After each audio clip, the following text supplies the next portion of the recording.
obviously Star Wars is about the triumph of good, but is it more fun being evil? Yeah.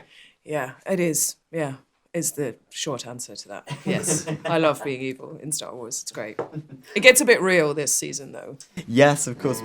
Was there anything this series that Tony told you to do more of or push further that you felt you hadn't been able to do in series 1? No, what I loved about Tony is he always said to me, just do what I know you can do. That's why he, hired me.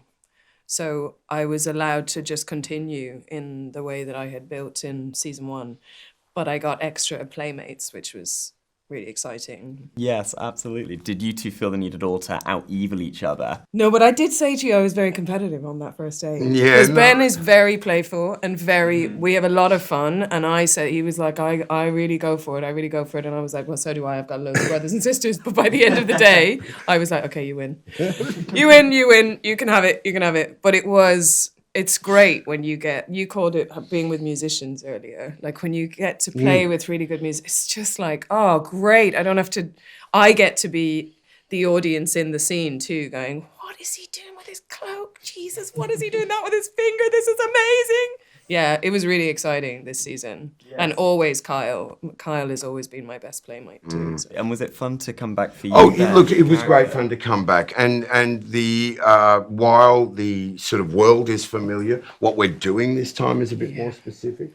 I said earlier, and I mean it, I don't think there's ever been a character in the Empire like Dedra. Like, not as well realised or as deeply kind of sort of interesting. There's never been a Right. Has there? Oh God, this is where I show my lack of. No. This is where the fans will comment. I know they'll kill me. Let them. But I think that that's one of the real things about this series is, and that extraordinary what happens to them and getting, in the machine, if you like.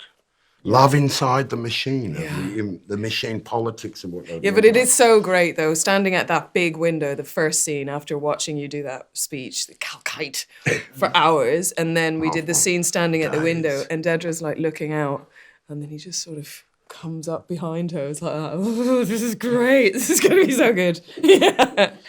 It's basically just a laugh a minute with us. And I was wondering, could you teach Ben and myself maybe the secret to doing a perfect imperial scowl? Because I think that's what... Listen, I was born with this face. It's not my fault. And my mother said to me once, she'll kill me for saying this, but she said to me once, Nisa, you have to smile because otherwise you look very sour. And then when I got this part and when it came out, there's a picture of Dedra. In my family, we call it the downturny mouth. And so I sent her a picture of Dedra with the downturny mouth. Oh, my, yeah. And I said, who's laughing now? Because it's made my career. So it's a good thing I didn't smile all the time. But this season, even I watched it and I was like, oh, Denise, come on. How much further down can your face go? So in my real life, I try to keep everything pretty and nice because I do not look pretty this season at all. And you said obviously in the previous junket that you wouldn't have done Andor if the writing was shit. So does your returning to this at least guarantee that this series isn't shit? Well, I was contracted to return to this season. But it is brilliant. Listen, what I mean to say with that is that I think the first time around, if I'd been sent the scripts and they were really awful, I would like to think as an artist, I would have gone, you know what, not for me. But I think I was broke around that time too, so I might have said yes. But the scripts are super important. I got really lucky on this to work with someone like Tony and Dan and Bo and all these fantastic writers. To me, the writer is king or queen. I come from theatre where that's...